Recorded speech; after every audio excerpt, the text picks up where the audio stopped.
وہیں پر لے گئے اور کمال یہ ہے کہ یہ اس کا تسلسل ہے، یہ رکا نہیں ہے۔ انشاءاللہ مجھے پوری امید ہے کہ یہ دیر سے ہی صحیح لیکن دور تک ضرور جائے گا۔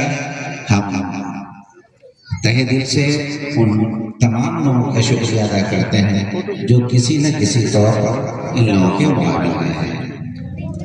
بارہا انہوں نے مجھے مدعو کیا لیکن میں کسی بھی وجہ سے نہ جا سکا اور میری عدم شرکتی رہی، اس کے لیے ہم نظام الدین صاحب سے بھی معذرت چاہیں گے اور انشاءاللہ پوری کوشش کروں گا کہ آئندہ ان کے بلاوے پر دوڑا چلا جاؤں۔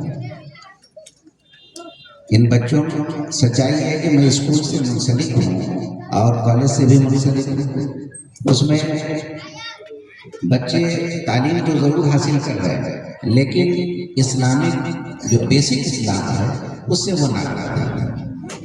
اس کے لیے اس طرح کے پروگرام کی اشد ضرورت ہے۔ ساتھ ساتھ ان سے زیادہ گارجین حضرات سے میری گزارش ہے کہ وہ انگریزی تعلیم ضرور دیں۔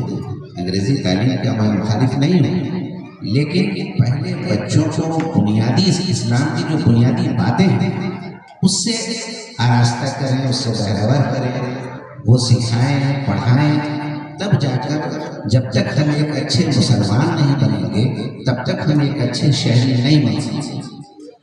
اچھے شہری بننے کے لیے ہمیں اچھا مسلمان ہونا ضروری ہے۔ ہمارے لیے مقدم پہلے اسلام ہے، اس کے بعد کچھ بھی۔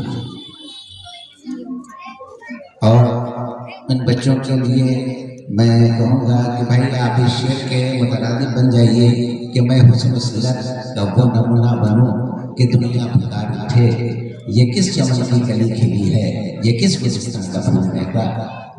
اور انہیں چند کلمات کے ساتھ پھر ایک بار آپ تماموں کا شکریہ ادا کرتے ہوئے السلام علیکم۔ ماشاءاللہ۔